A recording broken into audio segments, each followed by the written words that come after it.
Welcome everybody to episode 12 of Midweek Meetings. The camera's got a little messed up. That's not on our part, that's on Twitch's part. But I am KnockdownNico with the camera alongside Pr3ssix. What's up? A week, what was it? Week 11 is now in the books for the NFL season. And, Yep. you know, we've got some interesting stuff to go over. We got some headlines, which we got some very interesting headlines this week. We'll recap some of the games as well, go over our predictions for this week, and then we'll finish it up with some fantasy, and then we'll finish the episode up with either a fun question or some immaculate grid. But let's first start out with the recap for the games. We have Anthony Richardson started this game against the Jets, and he beats the Jets, a couple weeks after he got benched, quote unquote, indefinitely. Yeah, I heard he looked pretty good. I didn't actually watch this game, but looks like he put up a pretty solid performance here.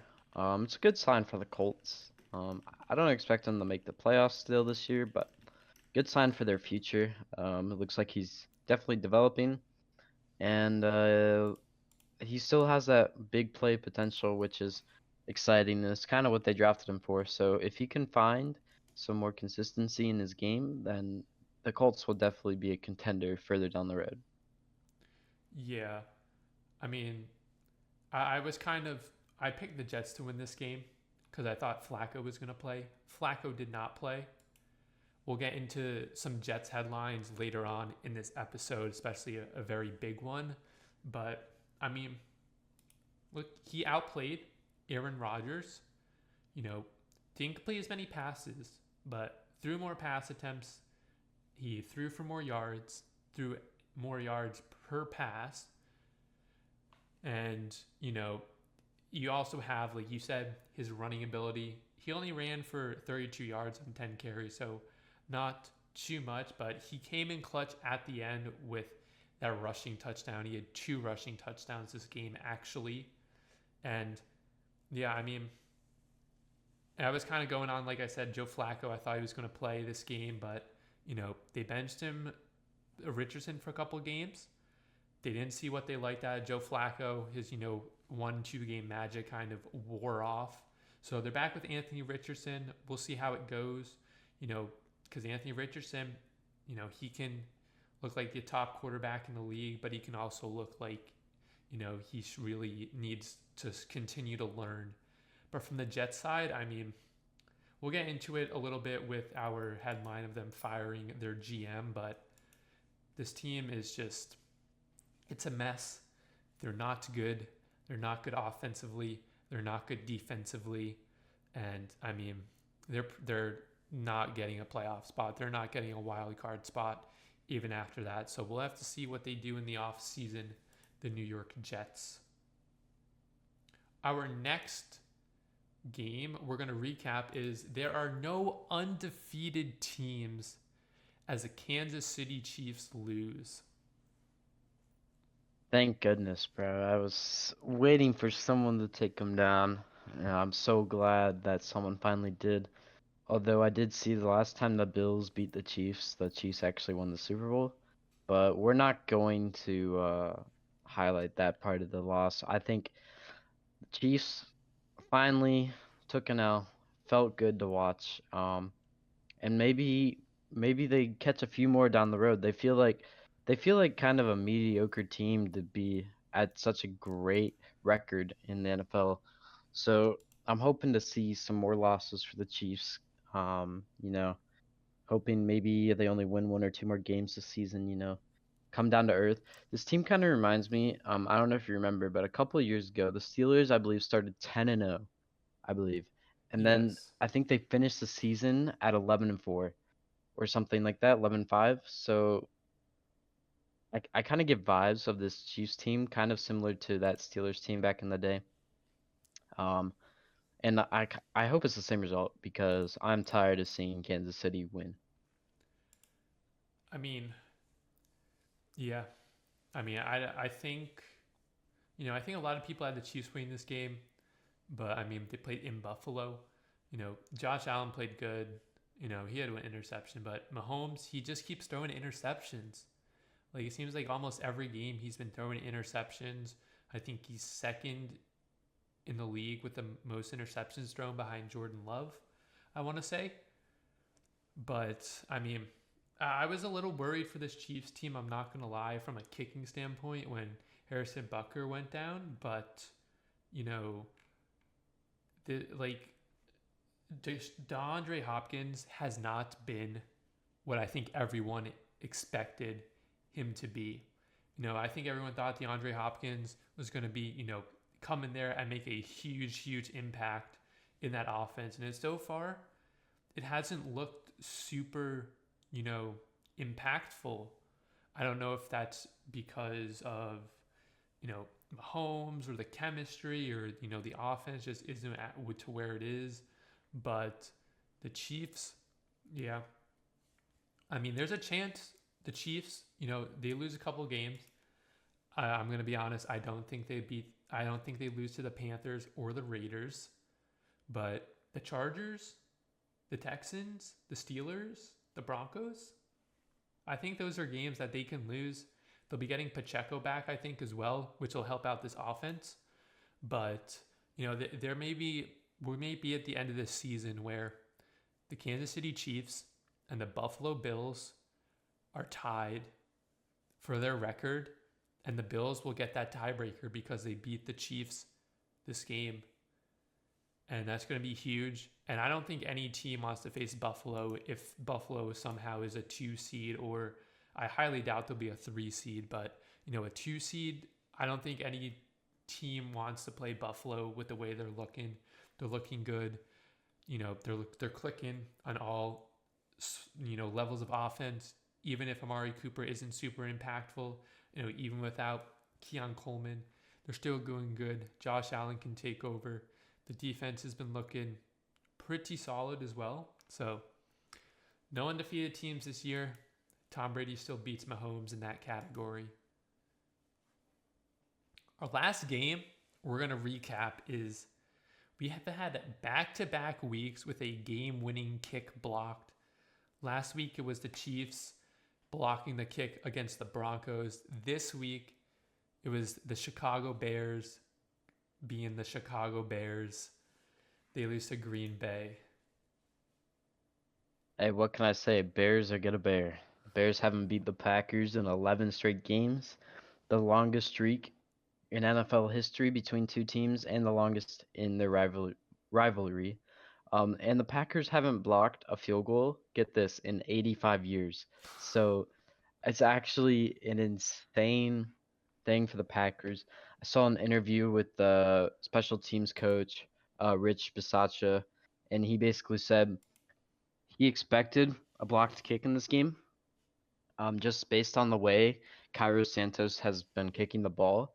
Plus 40 yards, his kick is very low, so his whole goal that game was to get a blocked field goal. And, you know, people were questioning the call of the Bears. They had like a minute left on the clock, decided not to run any plays, and just took like a 40-some yard field goal when they could have gotten better field position. They still had a timeout. Maybe that could have changed the game, but overall, Bears are gonna bear, and there's not a light at the end of the tunnel for them in this season. They got one of the hardest schedules in the NFL, and it's not looking good for them. Yeah, I mean, this game was a little closer than I thought it was going to be. I mean, Jordan Love, he needs to not. He's thrown an interception in every game he has played in this season, which is not a good stat to be a part of. I mean, Green Bay, though, they barely squeaked this one out. Obviously, the block kick, saved this game for them. Otherwise, they would have lost. Caleb Williams, it seems like he played better, without Shane Waldron. It also seemed like, DJ Moore was more involved in this game, although he did not lead the team in yards, but he did lead the team in receptions. So, I don't know if the chemistry is missing between him and Caleb, or why, Romo Dunze is having the most targets on the team. They need to get that figured out. But look, this win for the Packers, it keeps them in the playoff hunt. Potentially to leapfrog Minnesota, maybe. We'll have to see how the rest of it plays out. But I mean, that outside of Chicago, that AFC North is stacked.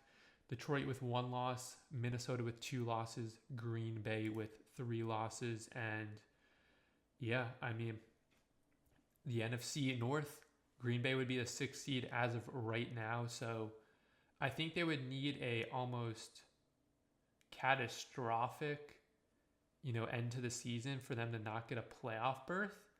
They're 2 games up on. Yeah, they're 2 games up on the Rams, the Seahawks, and the Niners. So, as long as they, beat Chicago again, win out a couple more games, they should be in a playoff spot. Chicago, I think this kills their chances of a playoff spot. I mean, Caleb Williams, I saw a stat, and Caleb Williams has 9 total touchdowns this season, and that is behind Drake May, who didn't start for a couple games. That's behind Jane Daniels and Bo Nix. And you could theoretically say he is the 4th best quarterback in this draft. Obviously, Spencer Rattler would probably be the 5th. So, I mean, is it Chicago? Is it Caleb Williams? Is it a mixture of both? Maybe we'll see, as these next couple games come out. But they've got a tough schedule, like you said. They play Detroit twice. They play, a injured San Francisco team. They play Minnesota twice. And then they play Seattle and then Green Bay again in Lambeau for the final game of the season. So it's going to be tough sledding for Chicago. But that kick, I mean, that's back-to-back weeks. We've had a blocked kick. I wonder if we'll get a third one this week. But I mean, that block kick was crazy. I thought they were going to lose that game. I'm not going to lie. Those are the recaps of the games that we're going to go through this week. Moving on to the headlines, probably the biggest headline of the week. It happened today. The Jets fired GM Joe Douglas. A little background. Phil Savage, who is the senior advisor for the Jets, is now the interim GM. And he was the GM for the Cleveland Browns from 2005 to 2008. Yeah. Look, the Jets have not lived up to expectations this year. And I think honestly, they just need to restart, full reboot. They signed all these players to try to go and win it this year, but realistically, that can't happen. They're probably missing the playoffs. In my mind, they'd probably have to win out to even have a chance at a wild card spot, which is so unlikely with the way they've been playing. The team just doesn't look good. They already fired Robert Saleh earlier, so it's just kind of a situation where they need to restaff in the offseason. They should be a top 10 draft pick at least, so getting a solid player in the top 10. We'll see what they decide to do in the draft, though. They have Jordan Travis, who they can develop. We'll see if Aaron Rodgers decides to stick around. But it's an interesting situation. Joe Douglas hasn't made the right moves. If you look at it in the grand scheme of things, the coach he hired in Saleh hasn't panned out. The whole Rodgers experiment hasn't panned out. So kind of mistake after mistake, I'm assuming, led up to this firing. And it's time for a new start for the Jets. They have not been successful in a long time. And maybe this is the sign of a turning the corner for the Jets in the next few years. Before I get into the GM, I'm going to say I know Robert Saleh didn't have the best record with the Jets, but the Jets have only won 1 game since his firing. And, they won 2 games in their first 3 games of the regular season. And since they fired Saleh, they've only won one game, and that was against Houston on Halloween. So, yeah, I mean, the Jets' schedule, it's not looking any better. They have a bye week this week, so they get to recuperate. But then they play Seattle, Miami, Jacksonville, who, you know, honestly, they may lose that game with the way they're playing. Then they play the Rams. They play at Buffalo, and then Miami again at the end of the season. I mean, it's really hard to say what was the issue with the Jets because there were so many issues. And I was thinking about this, earlier when I saw this. There was also a rumor or an ESPN notification I saw as well saying that I think it was Woody Johnson is unclear if he wants to re-sign Rodgers after 2025. So I think after the end of this season. So that puts a hole in it as well. I mean, I think the only good move this guy made was trading away Jamal Adams. So, I mean, and that was a long time ago. And it just hasn't panned out for the Jets since. I honestly, I think there's too many issues for to put a blame on a single person.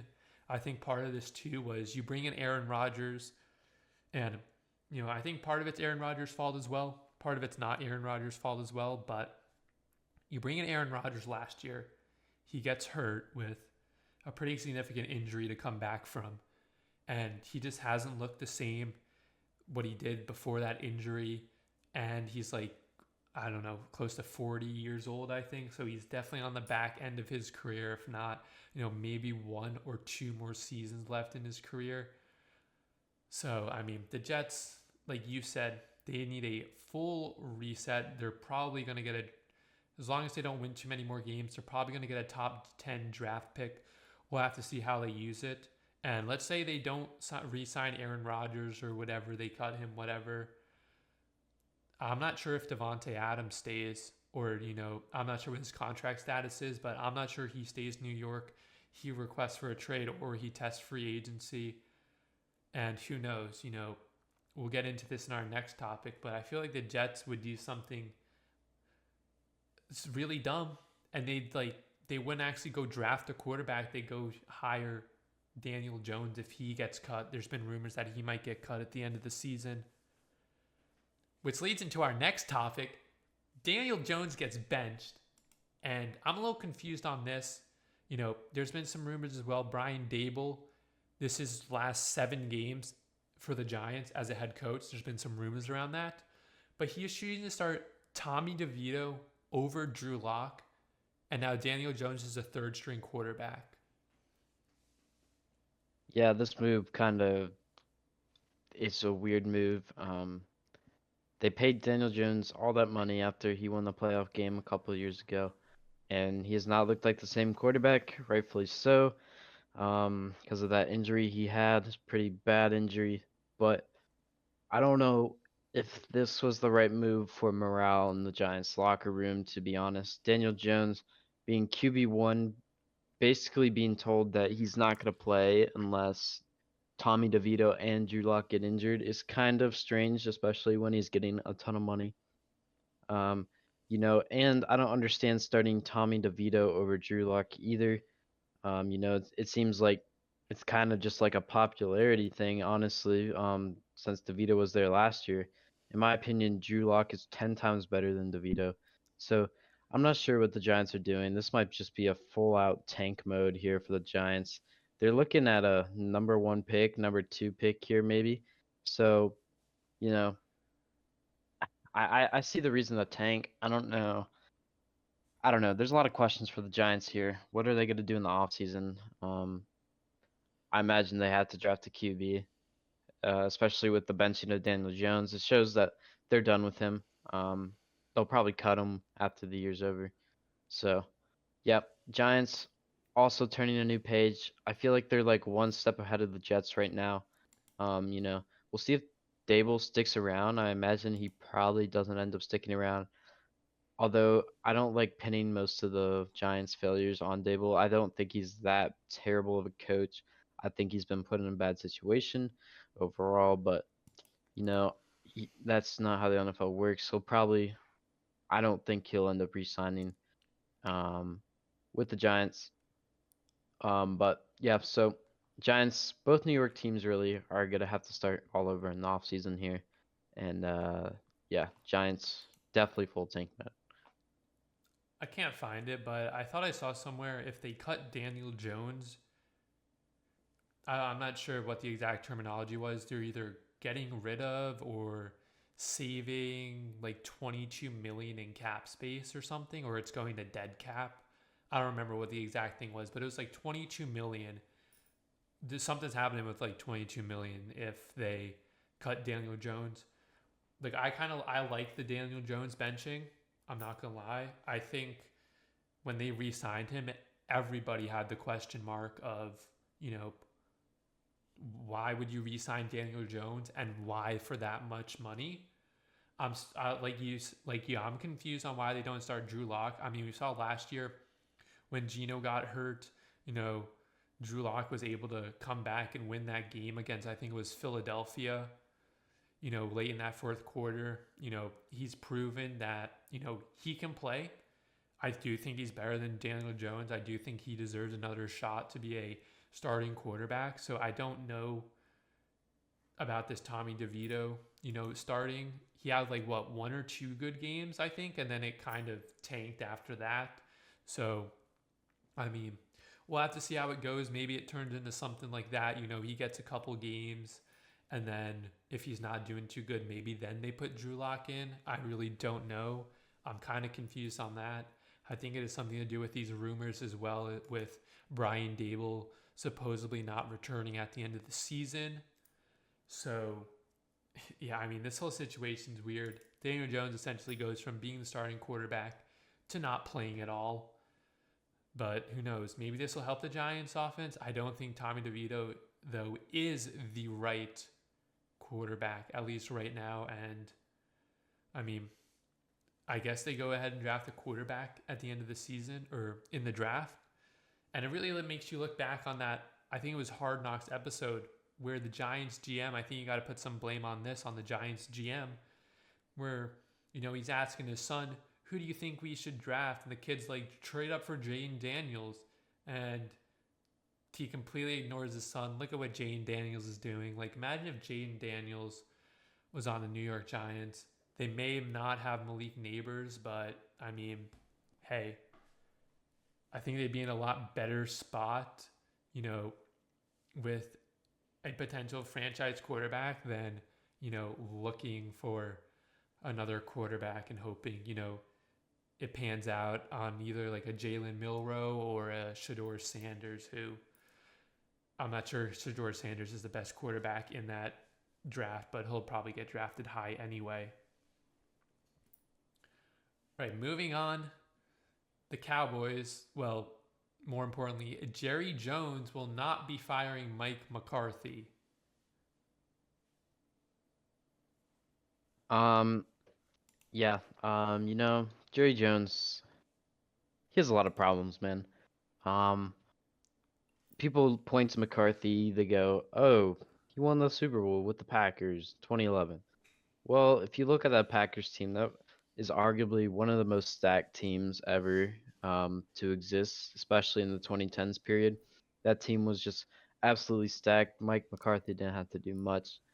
And I don't think McCarthy is he's not adjusting to the new way football is being played. Um, he doesn't know what to do with his weapons. He just looks lost in the play calling, and we've seen it all season. It's not just because Cooper Rush is the starting quarterback. We saw it with Dak too. They don't have a run game, so that doesn't help. But they were trying stupid plays that just weren't working, and I don't know. I think McCarthy, as a Packers fan, watching McCarthy, I did not like McCarthy. Look at Matt LaFleur; he's 10 times better than Mike McCarthy, and I think the Cowboys need someone like a Matt LaFleur who has a younger mind, who's more creative in play calling, and I think that would definitely benefit them. So I would like a change of staff in the Dallas Cowboys organization. Um, get Mike McCarthy out of there. Maybe someone else could use him, but definitely not the move.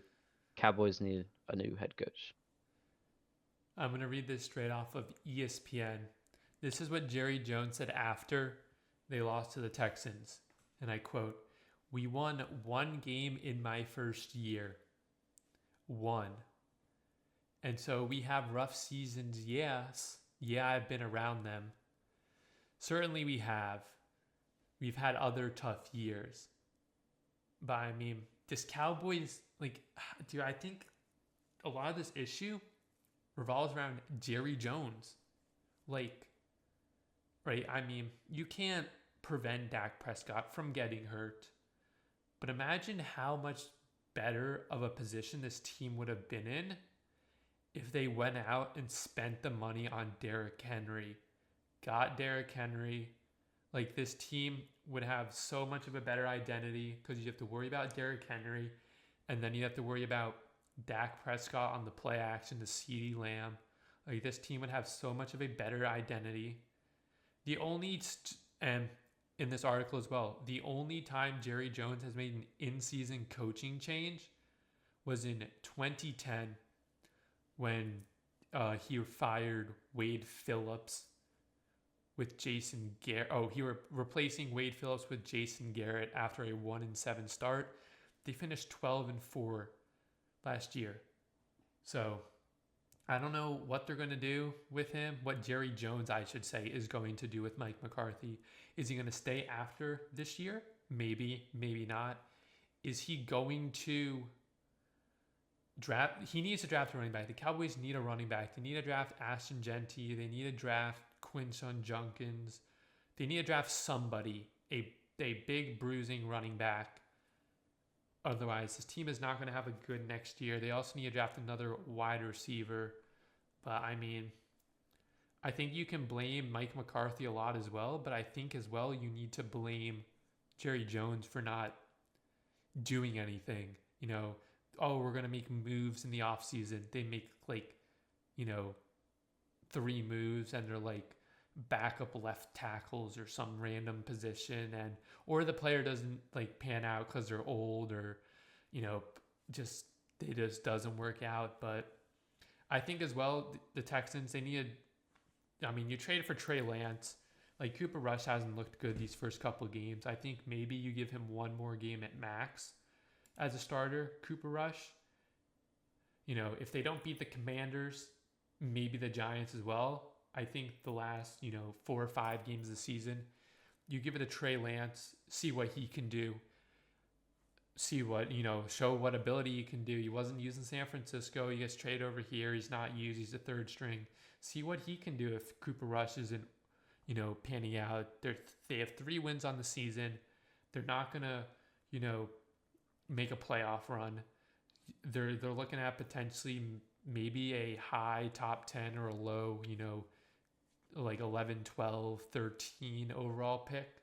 So, I mean, why not experiment? See what, backup players you have that could potentially be good for a trade value, or, potentially the next big NFL star. All right, our final headline of the week is Cleveland Browns coach Kevin Stefanski is on the hot seat, but he is not concerned about it, and the Browns are off to their worst start since they went 0-17. I would argue that Stefanski isn't on the hot seat. The Browns paid Watson that big contract, and they kind of just put Stefanski in the hole. I mean, there's nothing he can really do about that. Watson has not been the same guy since Houston. And they haven't looked bad the last few weeks with Jameis. And keep in mind, they are playing with a backup QB. So imagine the Browns had like a run-of-the-mill starting QB. I think this team would be a lot better. Um, their offense has looked better than it has with Deshaun at the start of the season, and I think that's a telltale sign of just how bad Deshaun Watson is. And I like Stefanski as a coach.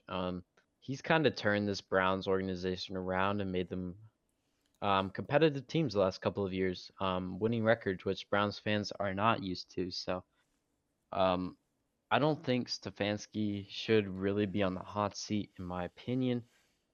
Just bad circumstances for him.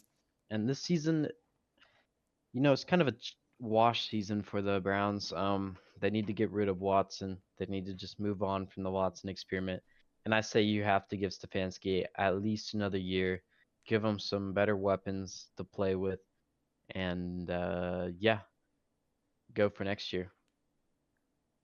I'm going to read off a couple facts. If they lose to the Steelers on Thursday Night Football, it'll be their 22nd losing season since returning to Cleveland in 1999. Also, Deshaun Watson has only started 19 games in Cleveland. Add on top of that, I want to say that does not include. Yeah, he's only started 19 games, and you add on the 11-game suspension that he had. I mean, I'm pretty sure last year he landed on IR for the end of the season for his shoulder. This year it's an Achilles. Look, if anything, I don't know if Stefanski is the problem, but I think you need to get rid of the GM, right? The GM has the power to make these trades and stuff. Obviously, the coach has a little say in it and stuff. But, I mean, he won Coach of the Year, I think, a couple years ago, or maybe it was last year. And this whole thing just revolves around the Deshaun Watson trade. So much money, so many draft picks taken away from Cleveland, and the guy hasn't played too much. The guy gets hurt, and you just wasted probably 5-6 years of your franchise. So I don't know. He says he's not worried. I mean, I don't think it should be an issue, but I mean, this is the NFL, so who honestly knows? But hey, if he gets booted, I think there will be teams that can look his way for either a head coaching role or maybe a coordinator role or something, and they'll kind of turn it around, like Robert Saleh a little bit. Hopefully, I mean, we'll see what he ends up doing as well. Anyway, those are our headlines for this week. We are going to move on to our predictions for this week as well. I'm not gonna lie, it was pretty rough last week. I think I finished 7-7 as I pull it up. Let's see. I went 8-6, so not a great week. Kind of it was all right, but nothing spectacular. Let me pull it up. I want to say I went 7-7, so not the best. I'm still looking to get to 100 wins or 100 predictions right, however you want to put it. And to be fair, my college predictions were not good last week as well. So we got to turn around on both. But we have week 12 predictions. Thursday Night Football, we have Pittsburgh at Cleveland. This should be an interesting game, but not really. I'm taking Pittsburgh. Pittsburgh has looked good. People have doubted them. They went out and beat the Ravens. They beat the Commanders, some of the best teams in the NFL right now. And they're on a roll. I don't know. Mike Tomlin is crazy.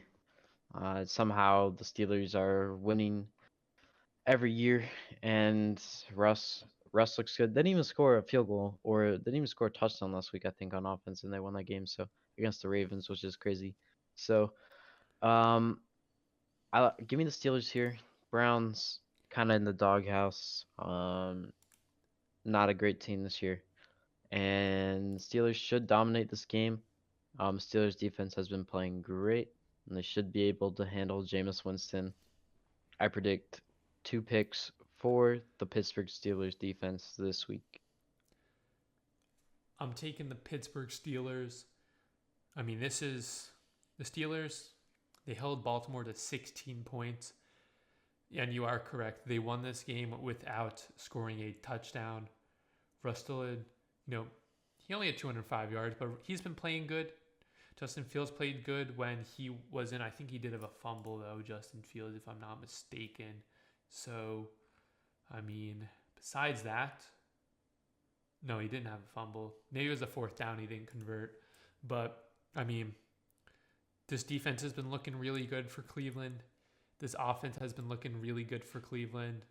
You know, they have I think Baltimore hasn't had their bye yet, but as of right now, Pittsburgh is up 1 win and 2 losses on Baltimore. So they win this game.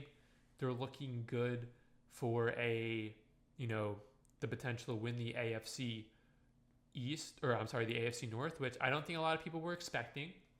But, this is going to be a legit playoff team, a legit deep playoff team. And who knows, maybe we'll get Steelers-Bills AFC Championship, because we do get Pittsburgh and Kansas City later on this season as well.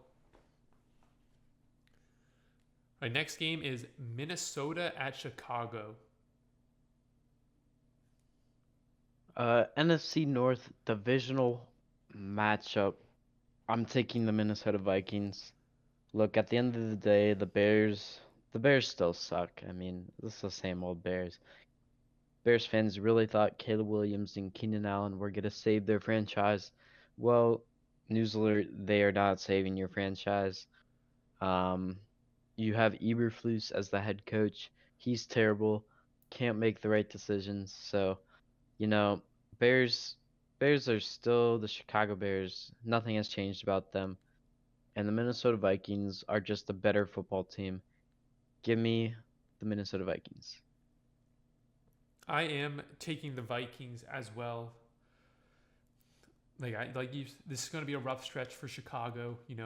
Play a bunch of divisional games, and I mean, Caleb Williams didn't look super bad last week. He had 231 yards, but I mean, I still don't understand why Rome Odunze is having the most targets on this team when you have DJ Moore, even Keenan Allen, and Cole Kmet. This team did have 179 yards on the ground, so that's something to be aware of as well. Minnesota, they're coming off you could say a gritty win against Tennessee. Tennessee is a really good defense. Sam Darnold did not turn the ball over, and he had 246 yards passing. I think if Minnesota wins this, they need to win it to just have a, potential to potentially win the AFC North or the NFC North. I don't think they're going to, but, we'll see how it goes, how the seeding looks at the end of the year. I think they are the 6th seed right now. Let me pull up the standings. I think they're the 6th seed right now, or they're the 5th seed right now. So they would currently, I think, play Atlanta, if I'm not mistaken. So they're looking good. Atlanta has not looked too good these past couple of weeks. So, they're sitting in a good spot. As long as they can stay ahead of Green Bay, they're probably either going to be playing Atlanta, maybe Tampa Bay if they have a comeback and win the division, or someone in the AFC West, which was how good this Minnesota team has looked. I say that's potentially a win for them in that wild card week. Up next, we have Detroit at Indianapolis. I'm taking the Detroit Lions. No one can stop the Detroit Lions right now. And the Colts are no exception to that. The Colts, even with Anthony Richardson, are not going to be able to get the job done. Should be another Lions blowout. The Lions are going to run all over this Indy defense.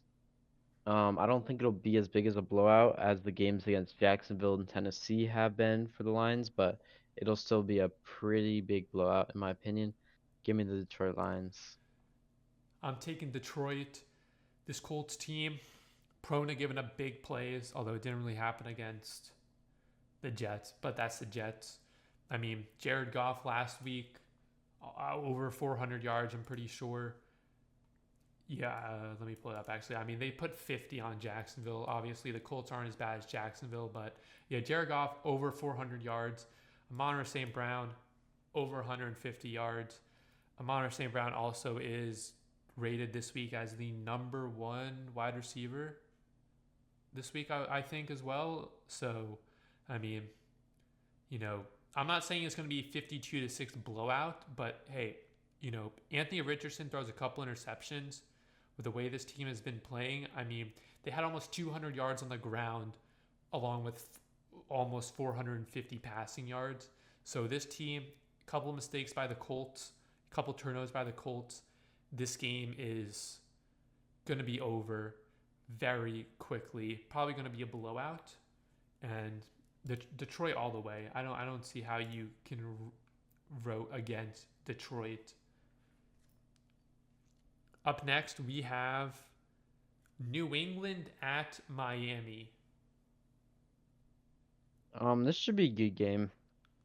Um, New England, they're kind of flying under the radar in my opinion.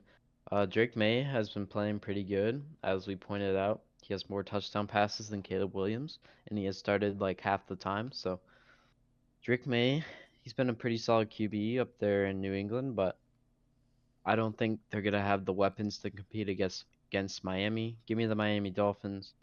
The Dolphins have been kind of putting it together on offense as of late. Tyreek Hill had his best game of the year last week. A-Chan has been good. And this offense has refound its spark under Tua. Um, and their defense it's solid. So I think they'll be able to take care of business against New England. It is a home game for them too, so they don't have to play in Foxborough, which is always a plus. So I'm gonna give this game to the Miami Dolphins. I'm taking the Dolphins. When these teams first played, it was in New England, but the Dolphins were without Tua, and they only scored 10 points that game. So I think, obviously, I don't think this is facts. Tua makes his team so much better, the offense so much better. He makes Tyreek Hill much better, Achan, all of them much better. And it's in Miami as well. I think that helps a little bit, but I think just having Tua back for this game is going to help the Dolphins win this game easily.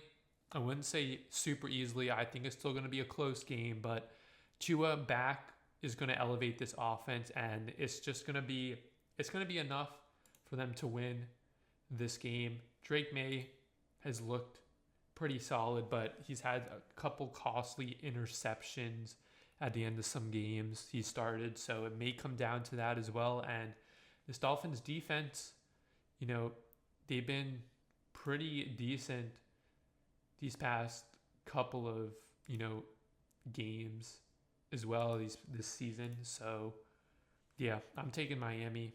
I think Tua is going to be the X factor in this game, help them win that. Up next, we have Tampa Bay at the New York Giants.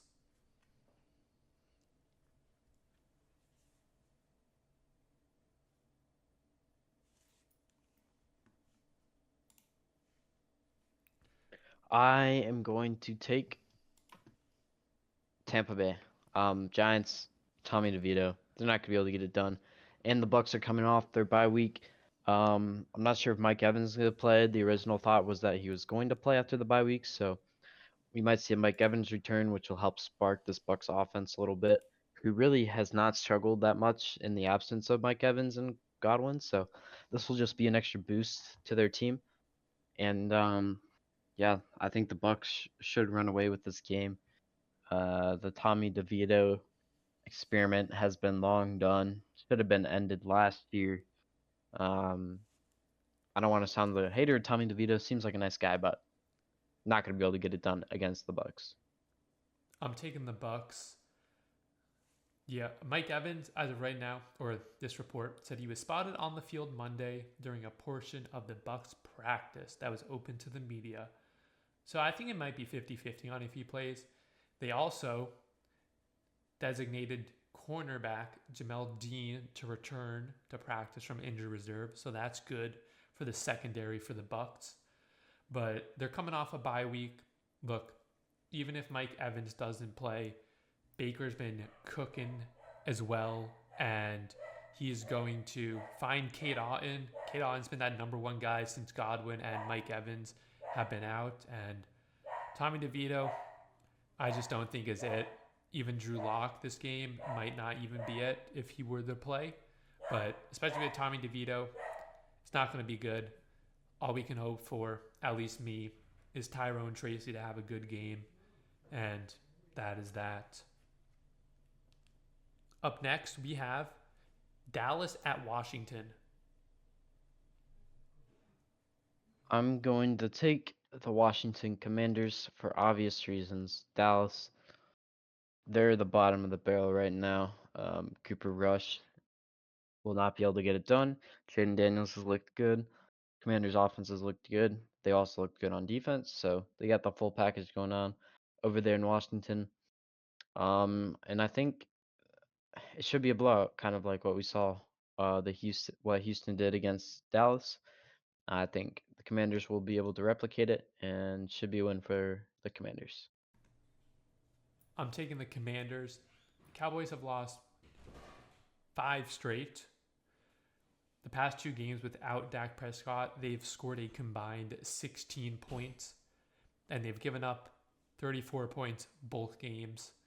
Jane Daniels has been struggling a little bit these past couple weeks, but look, I don't think that's going to matter. Even if the Cowboys defense is, a top tier, we said this about Cleveland. If that offense keeps getting 3-and-outs, as the offense is struggling, it's going to catch up to the defense, and it may, this Commanders defense is a little underrated as well. So, there's a chance Dallas for the third straight week goes under. I'm going to say under 17 points. I think they can score 14 points at least this game, but they're going to be held to under 17 points this game. The Commanders are going to put up at least 28, if not more, and it's in Washington. That I don't think that's really a factor too much, but the Cowboys are in shambles. You have the Commanders. I think they're coming off a bye week as well. So, oh no, they played Thursday night. So they had a mini bye week. And yeah, I mean, it's not going to look good. We're probably going to see another blowout. And who knows? Maybe this will be the game where Mike McCarthy says, okay, Cooper Rush, you've had your time. Let's give it a Trey Lance next week. Up next, we have Kansas City at Carolina. I'm taking the Kansas City Chiefs here. Fun fact, I will actually be in attendance of this game live, so I'm looking forward to this. Should be a fun one. But Chiefs should be able to bounce back against the Panthers. The Panthers have back-to-back wins, but it's not going to be enough against the Kansas City Chiefs. Their team is much better. Bryce Young is going to be in trouble with the Chiefs defense. It's going to be tough for him. Tough matchup for the Panthers overall. Should be a win for the Kansas City Chiefs. I'm taking the Chiefs. I mean, you get to see Patrick be a little Mahomey in person. No puns. All right, I'll stop with that. But yeah, I mean, even though Carolina's coming off a bye week and they won back-to-back games, that this Kansas City team is just better than Carolina. And yeah, I mean, unless Bryce Young literally throws like 28 of 28 for like 350 yards and 5 touchdowns, I don't see Kansas City losing this game. Mahomes might have an interception or two. He's been throwing a lot of interceptions this week. He already has 9 on the season, I want to say. It might be 10 after this week or after last game, but Carolina is losing this game. Kansas City is winning. Up next, we have Tennessee at Houston. I'm going to take the Houston Texans. Tennessee, not a great team. Houston looked pretty good in their win over Dallas this week, and they broke their their curse of not scoring a second half touchdown this week, so that was positive for them. They gotta be able to score in the second half. That's ridiculous. Their team is way too good not to be scoring in the second half, so seeing them score that rushing touchdown, even those late kind of crunch time, or not really crunch time at all, you know, good morale booster for the Texans. I think overall they should have momentum going into this game against the Titans, who are not that great of a team. Their run defense is about their best thing that they got, and that's kind of mediocre anyways. So I like the Texans here. Divisional matchup might be close, but in the end of the day, I'm going to take the Texans. I'm taking the Texans. Exactly like you said. Divisional game. There's a chance this game could be close for the majority of this game, but yeah, I mean, CJ Stroud officially has Nico Collins back. I'm gonna expect him to have more of an impact than last week. Only 4 catches for 54 yards last week, but Joe Mixon 3 touchdowns. Joe Mixon putting in the work. If the passing game isn't up to par, Joe Mixon's gonna get another heavy dose of carries this week, and it's going to not be fun for the Titans. I think they got some morale and momentum coming off of beating Dallas as well for that defense, scoring a defensive big man touchdown as well. So, I feel like Will Levis, I'm pretty sure he's gone 2 straight games without turning the ball over. I don't think he's going to make it a third game without turning the ball over. So, can be a close game. I feel like it might be a close game because it's divisional, but I'm taking the Texans. One, because they're a better team. Two, it's in Houston as well. That might be the difference.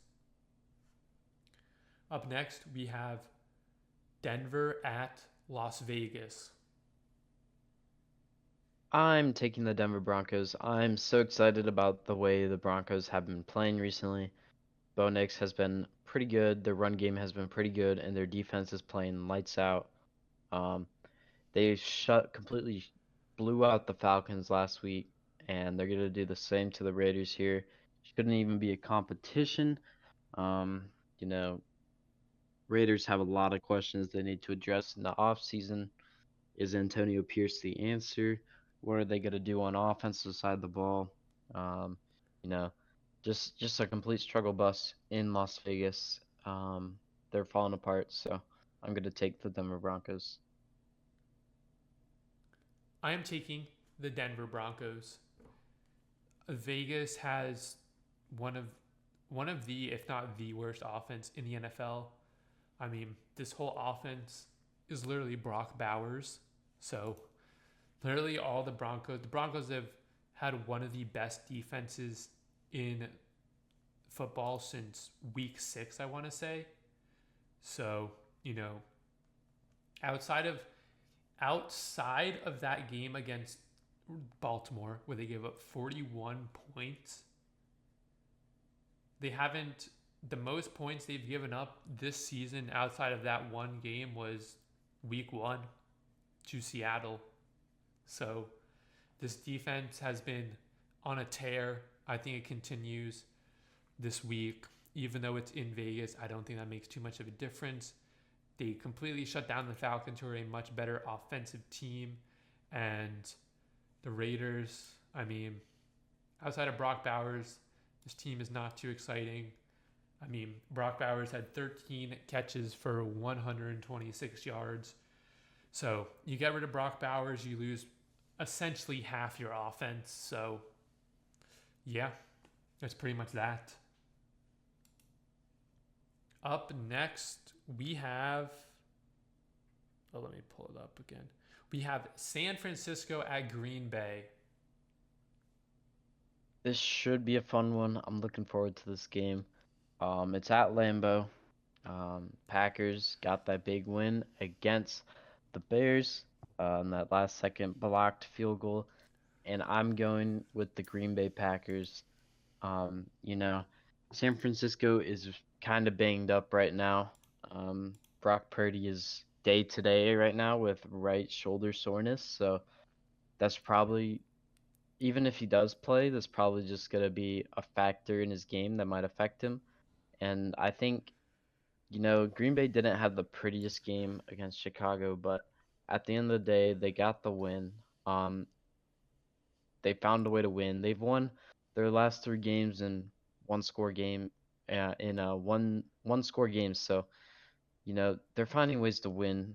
This team, it kind of reminds me of when they went on that run at the end of last season. They're finding ways to win. It might not be the most full, complete team performance week in, week out. They're finding ways to win though. Um, Jordan Love, not Aaron Rodgers, gosh. Jordan Love, I think he's gonna end his interception streak in this game. Um, you know, it's really sucks as a Green Bay fan. Jordan Love's that guy, but for some reason he's thrown a pick in his last 8 games or something, which is just unfortunate.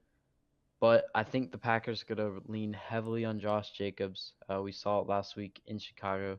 Josh Jacobs kind of gave him that spark to push him over the edge over Chicago. And I don't know, I like this matchup for the Packers.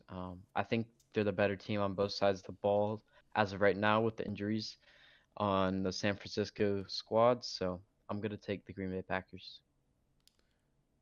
I am taking. I'm taking the Green Bay Packers. I look if this game is close, I think it's going to come down to a turnover. If Jordan Love has more than one interception, I think they lose this game. But I'm still taking Green Bay. I mean, Purdy's questionable. George Kittle is questionable. Trent Williams is questionable. Nick Bosa is questionable. Fred Warner's backup is doubtful. You know, this team is banged up. Look, even their punter, which Mitch Wisnowski is on IR. I mean, this team, the Niners are they're banged up. They just lost to Seattle. The first time they lost to Seattle in I think 6 games. Geno Smith's first win against them. So yeah, I mean it's in Lambeau as well. Especially for some reason if Purdy can't play, this is not. It's not going to be a pretty game. They're going to have to rely heavily on Christian McCaffrey, and even if they do, you know, depends on how banged up this team is, who plays, who doesn't play, is going to determine the outcome of this game. But I'm taking the Packers. I think this might be a close game, but it's going to depend on how banged up that Niners team is. Up next, we have Arizona at Seattle. I'm going to take the Arizona Cardinals. Cardinals are coming off a bye. They've got the lead in the NFC West right now, which if anyone asked you that at the start of the season, you probably say that they're crazy. But you know, Arizona Cardinals have looked good. Their offense has been clicking as of late. And the Seahawks, they got a pretty big win against the 49ers, but I don't think they're going to be able to replicate it against the Cardinals. We already saw the Cardinals beat the 49ers at home or at San Francisco this season, so I think the Cardinals kind of have an edge in this game. I think if the Seahawks want to win this game, they got to step up on defense, and they got to find a way to run the ball more effectively. If they can figure out how to do that, they might have a chance. But I like the Arizona Cardinals in this one. I think James Conner is going to run all over this team, and Kyler Murray is going to be too much for the Seahawks to handle. I'm taking I'm taking Seattle. I know Arizona's coming off a bye week, but Kyler Murray has not beat Seattle since 2020. And maybe he does it this week. It it might be this week. I don't think so though, even though they're coming off a bye. I think this game's going to be close. Seattle coming off that momentum as well, beating San Francisco. First time Geno Smith's been beat San Francisco. The first time they've beat San Francisco in 6 games, I think. So like 3 years. I think it's going to be a close game. These games between Arizona and Seattle have always been. This one's in Seattle, though. I think that crowd should help out as well. So this is going to be a close game. It's going to be a good matchup, though. I'm taking Seattle on this one. Sunday Night Football, we have Philadelphia at the Los Angeles Rams. I'm gonna go with the Philadelphia Eagles here. I think they've been winning games and they've been winning close games against good teams. I think their win against the Commanders was a sign that this Eagles team is still a really good team. Saquon is a pretty tough opponent or tough player to go up against, and I think the Rams are going to struggle containing Saquon. Um, and we saw the Rams offense come alive last week against New England, but I think I think this game's going to be kind of a shootout here, but I favor the Philadelphia Eagles just based on how they've been playing, and they seem like the more consistent team offensively. So I'm going to go with the Eagles for that reason. Consistency will win them this game. I am taking the Eagles. The Eagles have been on a hot streak. The Rams, look, Stafford threw for 4 touchdowns, but the Rams barely beat New England. They only won that game because of that interception Drake May threw at the end of that game with I'm not even sure how much time left. I think it was under 2 minutes. So, I mean, look, this whole offense last week was Cooper Kupp, Puka Nakua. They had 13 catches of the 18 completions Stafford had, and they had 229 of the 295 yards that Stafford threw for. So, I mean, if even one of them gets contained by the Eagles, I think, they're going to have a little trouble. And I honestly don't know which Rams offense we're going to get. Are we going to get this week's Rams offense where they looked like they were really good? Or are we going to get, the Rams offense that we've seen, a couple games ago where it looked like they were non-existent, like against the Dolphins? They just looked like they didn't show up. Not sure which version of the Rams offense we're going to get. And I'm taking Philadelphia. Saquon's been on a tear as well. I think Saquon is going to give them issues. And I think Jalen Hurts needs to get Devonta Smith more involved in this game as well. He's been pretty quiet the past couple weeks. I know A.J. Brown is back. Dallas Goedert. They just need to protect Jalen Hurts from Jared Verse and that, defensive line of the Rams. That's going to be the impact of this game. As long as Jalen Hurts doesn't turn the football over, it should be a pretty, I wouldn't say easy, but this should be a pretty solid win for the Eagles. Monday Night Football, we have Baltimore at the Los Angeles Chargers. This should be a good matchup. I think, in my opinion, this is the game of the week to watch. Chargers, they're kind of been like a dark horse team this year. They're finding ways to win against pretty good teams. Their defense has been pretty good. But the Ravens have been good as well, even with the loss to the Steelers. The Ravens always struggle in those divisional games, and I think they'll bounce back this week. So I'm going to take the Ravens here. Lamar is going to be able to get it done against the Chargers, and I think the bigger telltale is going to be the Ravens defense is just going to match up well against the Chargers weapons.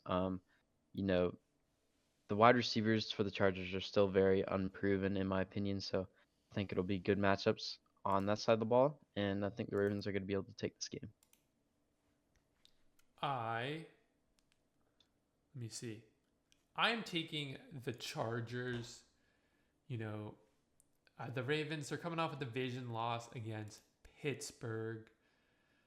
Lamar didn't have his greatest game. Derrick Henry didn't rush for a whole lot, but the Chargers, for the most part, their defenses looked good outside of almost blowing that game last week against the Bengals. But Herbert's looked good. They need to get. They only ran the ball with J.K. Dobbins 11 times, but he was averaging over 5 yards a carry. I think they need to feed J.K. Dobbins in this game as well. They had 155 yards on the ground. This might be potentially a little bit of a shootout. I highly doubt it. But like you said, the wide receivers are going to need to step up. Lad McConkey has been stepping up. Quentin Johnson, some points, has been catching up. He's mostly been catching up or, stepping up when catching touchdowns. But, Will Disley has been solid as well. So I feel like this is going to be a good game. This might be a little defensive game. We might see something like we have had last week. But this game is going to come down to a turnover and or a game-winning kick, and who knows. This might be the game where we have three straight games, or three games in 3 weeks where we have a kick blocked. Those are our predictions for week 12. Who do you have for the auto lock for this week? There's a lot of good options this week. I feel like most of these games might end up one-sided, but my auto lock is going to be the Detroit Lions versus the Colts. I think the Detroit Lions could probably be an auto lock for any game the rest of the season, but this should be a pretty safe auto lock. Not much to say about this one. Just it's going to be another blowout. I was going to pick that one, but I'll do a different one. I'm taking Kansas City over Carolina. I mean, this team, Kansas City, is just overall better than Carolina. Even though Carolina's coming off of 2 wins and a bye week, I just think this Kansas City team is just overall better than Carolina, and it's going to show in that game. All right, moving on. The fantasy football. I got to pull this back up again. I lost this week. Jordan Love rushing touchdown saved me for him having 20 points, not fully regretting me not starting Jared Goff. But, my opponent put up 130 points. My running backs didn't really do anything. And not to mention, Tucker Kraft, 1 target, and it was an overthrow INT. And Darnell Mooney got hurt in that game. He played not in the fourth quarter, and he barely played in the third quarter, so unlucky. Yeah, that's a pretty unlucky week for you. On my end, I got pretty lucky. I only scored a little under 110 points, but I still won. Some pretty bad performances from my opponent outside of Puka Nakua in the Texans defense, so I'll definitely take that. And at this point, I basically have secured a playoff spot, so that's pretty exciting. And I'm currently in the lead at 9-2, game over second place. So pretty solid for me. Not much to report from last week, other than Jonathan Taylor only having 7 points, which kind of sucked. But a win's a win. I can't complain. I have a 1% chance of making the playoffs. And I'm also the only person in our league with a losing record, but I have more points scored than points given up. So if that doesn't show how my season is going, that is that. I only have 1 waiver wire right now. I might make it 2. I'm picking up the Broncos defense against the Raiders. I'm not going to lie, the Packers defense felt like they sold me a little bit last week. So, we'll just have to see how that goes. But I feel pretty confident as long as I get the Broncos defense this week. If not, I might have to pick up Philly or Washington even this week. So we'll have to see if but I'm hoping I get it. I think I'm 3rd or 4th in the waiver wire this week. Yeah, the Broncos defense was really the only thing I was eyeing waiver pickup, so that kind of sucks to hear. I wasn't really expecting to get them being the top defense available, but you never know. I don't really think I need anyone else from waivers. I'm looking pretty solid.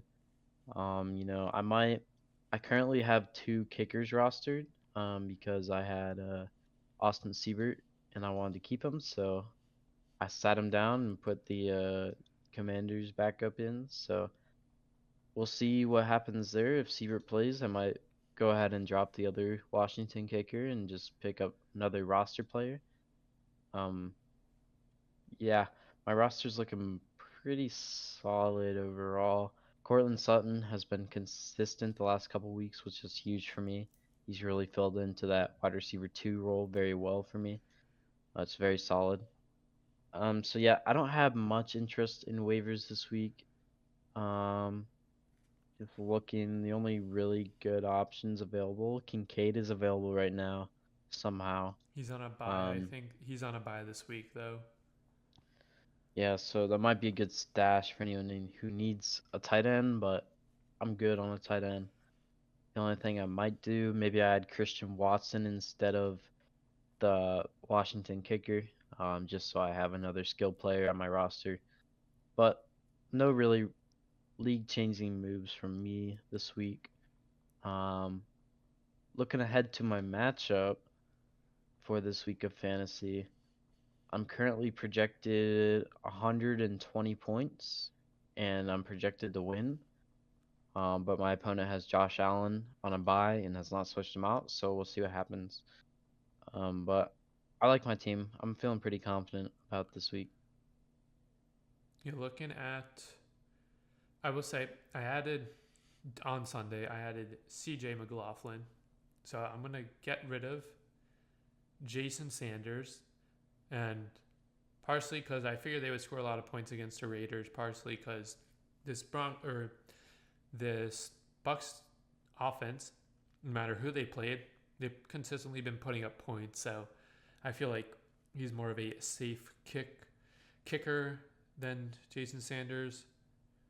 Looking at this week as well, I am projected 106 points as of right now, and my opponent is projected 89 points, or yeah, 89.4 points, although he has not switched out Jamar Chase. So he'll probably switch out Jamar Chase, but I'm in a little bit of a predicament. I got to figure out what I'm going to do.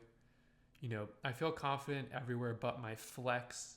Obviously, I have 3 players on a bye week. So, and Tajay Spears is in concussion protocol. So, I have to keep that in mind as well. I have Audric Esteem, who only put up 5 points. They had him listed as first in the depth chart last week, and he was the third string back. He played a lot, or played a good amount of time, but it's not going to do it. So I got to figure out what I'm going to do. I might potentially pick up, you know, I don't know what I'm going to do. If Christian Watson's there tomorrow, I might pick him up, put him in there. Maybe Elijah Moore. He's been a little inconsistent. Plus, I don't like that matchup against Pittsburgh. It's either that. If I don't get Christian Watson, I'm looking at Tajay Spears if he plays, or I'm putting Tucker Kraft in my slot, but I'm not too confident after Tucker Kraft only having 1 target last week, no catches, 1 target. So I'm kind of in a predicament for my flex this week. The rest of my team looks good. Goff, James Conner, Tyrone Tracy's back as well. DJ Moore hopefully outperforms what he's projected. He's only projected 11 points. Amon-Ra against Indy is going to have a big day. Kate Otten is just going to eat because he's probably going to be the number 1 target as long as Mike Evans isn't there. And I should get some more points as well if I get the Denver defense.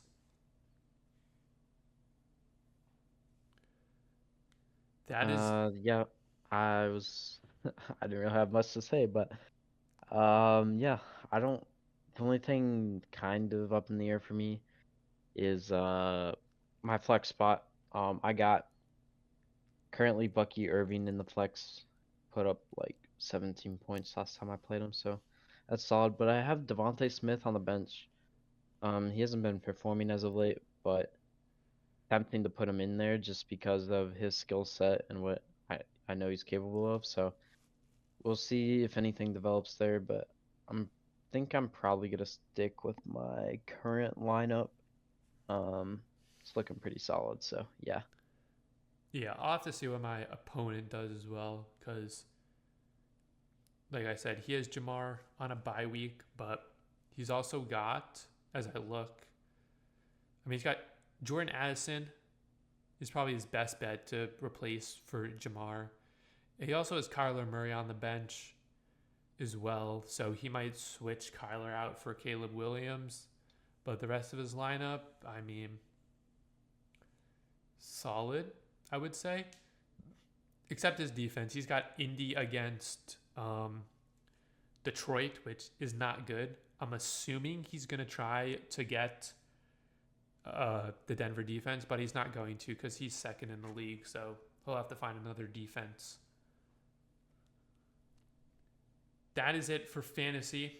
Moving on, do you have a fun question, or shall we do immaculate grid this week? I say we do an immaculate grid. I do not have a fun question. All right. Hey, next week is Thanksgiving week. I got a fun question for next week. I should probably write it down. So actually, while I pull up immaculate grid, I'm gonna write it down really quick.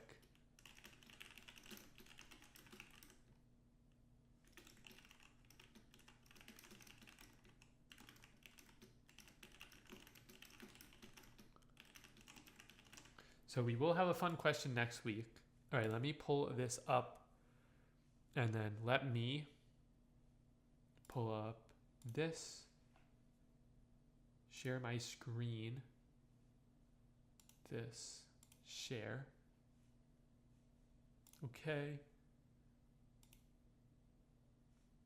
Oh, that is like, okay, sweet. We'll do it this way. Let's see if we can go 9 for 9 like last time. So we have Cardinals Rams, Cardinals Saints, and 10,000 passing yards. We have Rams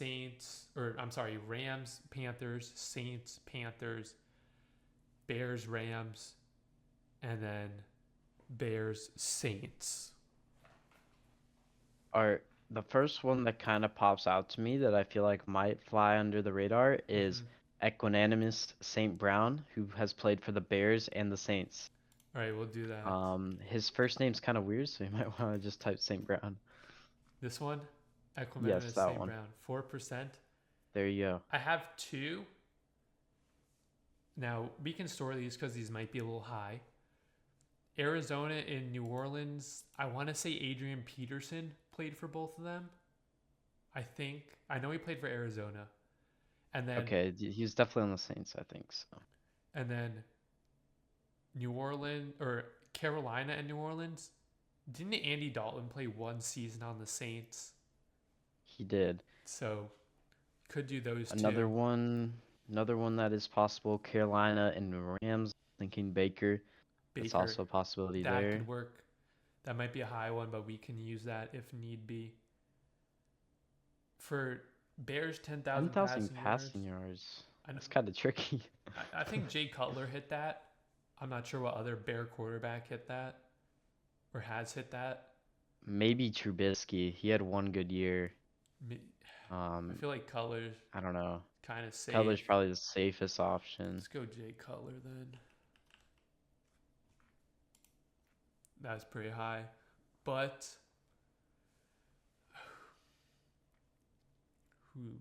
Chicago and a Ram. Did Allen Robinson play for the Bears? Yes, he did. He was on the Bears and the Rams. I think we gotta do this. Allen Robinson. This might be high. That was high. How is that so high? Okay. 10,000 passing for the Cardinals and the Panthers. If we find another Ram, we can probably do 10,000 for Baker. Or we could do 10,000 for Andy You could Dalton do, as well. yeah, I was gonna say you can do 10,000 for Andy Dalton. Um, Panther and a Saint. maybe even Cam Newton. Cam He might Newton. have 10,000.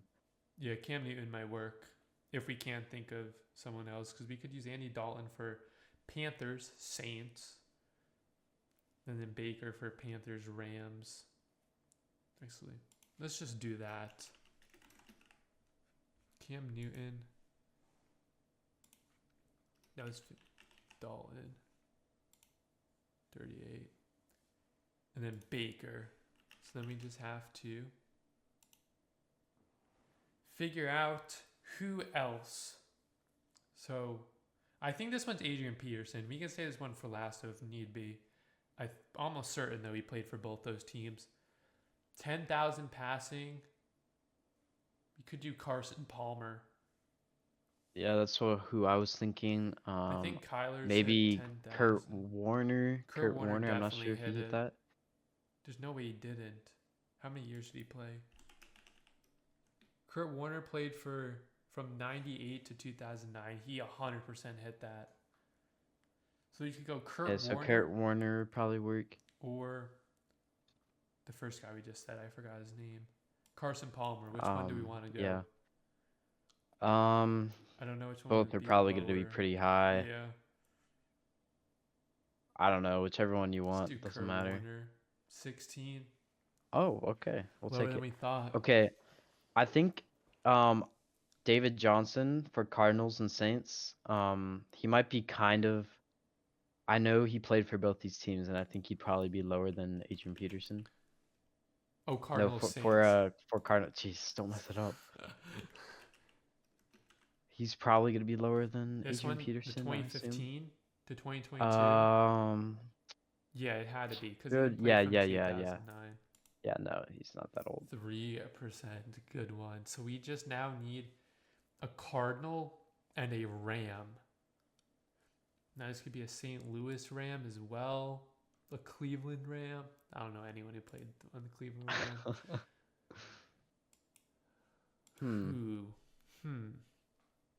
It's hard. I'm trying to think like defense. Dude, I know Jay Feely played for the Cardinals. I don't know if he played for another team. Ooh, that is tough. Jeez. Who played? I feel like the Cardinals players, they either like. Wait. Ryan Fitzpatrick didn't play for both these teams, did he? He was a Ram at one point. Was he a Cardinal? No, I don't think he's a Cardinal. I think that was Josh McCown.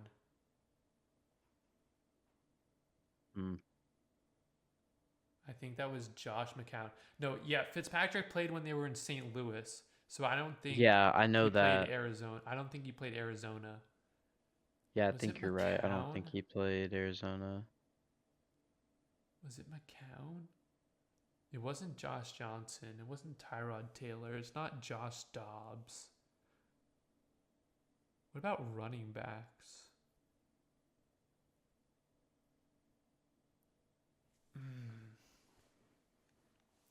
Running backs. Who do we have running back wise? Did Emmett? I don't know. I can't think past like. Emmitt Smith was a Cardinal. Yeah. Did he play for the Rams? I don't know if he was a Rams? Ram. Oh. I highly doubt it. I know he played for Dallas as well. Fitz only played for one team. Jeez. Fitzgerald only played for one team. There was another player. Can't even think of Cardinals. Did Patrick Peterson play for the Rams? I know he played for Arizona. I feel like he. I don't think so. No, that must have been Jalen Ramsey. I'm thinking of. I know he played for the Rams. Yeah, Ramsey was on the Rams. There's got to be something this weird, is hard. like Deshaun Goldson or something. I wonder if Josh Johnson, the classic Dude, I was 13 thinking teams that, or whatever, I if don't he ever did remember it. if he played for them. There's gonna be I like have no idea if he was on either of these teams, but it's like Josh Johnson or Josh McCown or one of those two. I know it's not Fitzpatrick. McCown was on the Cardinals, I believe. Mm-hmm. I don't know about the Rams. I don't have much info on that. I feel like I don't have any info on the Rams or the Cardinals outside of like recent players. Yeah. No, Pat Tillman only played for the Cardinals. Oh, this is so tough. I mean, you can either full send it with Josh Johnson or Wait, wasn't Kurt Warner a Ram and a Cardinal? Driven. oh, maybe was he? I think he was. I think we could. Gosh dang it, we screwed ourselves. I think he was, cause he won. He won a Super Oh Bowl. yeah, you're right. He beat the freaking Patriots when they were Oh my undefeated. gosh, we Oh, sold. We sold. we sold so hard. All right, so let's say that was our Cardinal Ram, and then 10,000 passing yards. We could use Palmer. Did we There we just go. full send Josh Johnson? There's no way it's right, but sure. I'm going McCown. I'm going McCown. All right. No, bro. Deal with Dang Kurt it. Warner. Freaking. Dang it. What were the other options for The that? other options were Sam Bradford, bro. I forget about him. Let's see if there's any.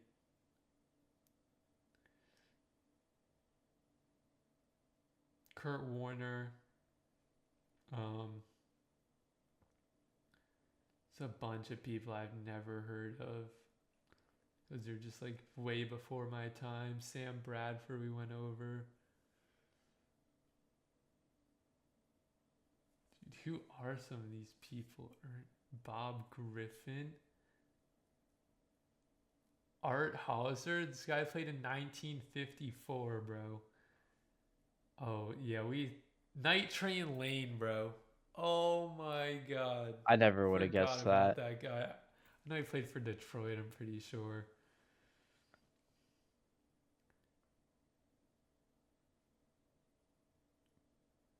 The wrong Brian Robinson. Yeah, I mean, Not many known Arenas options, huh? Williams. That would have been like your third guess. Nah, not a lot of like newer players. They're all like super like older players. Dang, we sold ourselves. We sold ourselves because we could have done Kurt Warner for Rams, Cardinals, and then we could have done like Kyler or Carson Palmer. Unlucky. Yeah, that sucks. That is very unlucky. We just sold ourselves.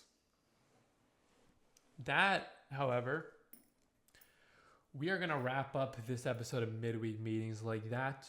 Hey, week 12 is in the books, or it will be in the books starting next episode. I'm honestly a little concerned because the last time we did this last week, you're like, oh yeah, these matchups should be pretty simple, and we kind of went about 500 both of us for our prediction. So let's hope for a clean, this team is obviously better. They're gonna win type situation. We will see though. We'll see how this Tommy DeVito start goes. We'll see how the Cowboys look. We'll see how the Browns look. We'll see if there's any major playoff implications for some of these wins. We'll just have to see. But thank you guys so much for watching, for listening. If you're watching over on YouTube or you're listening over on YouTube, make sure you subscribe so you don't miss out on when the next episode drops. If you're watching over on Twitch, make sure you guys follow us on twitch.tv/KnockdownNico or twitch.tv/Pr3ssix so you don't miss the next episode live. But that is it, guys. Thank you guys for watching.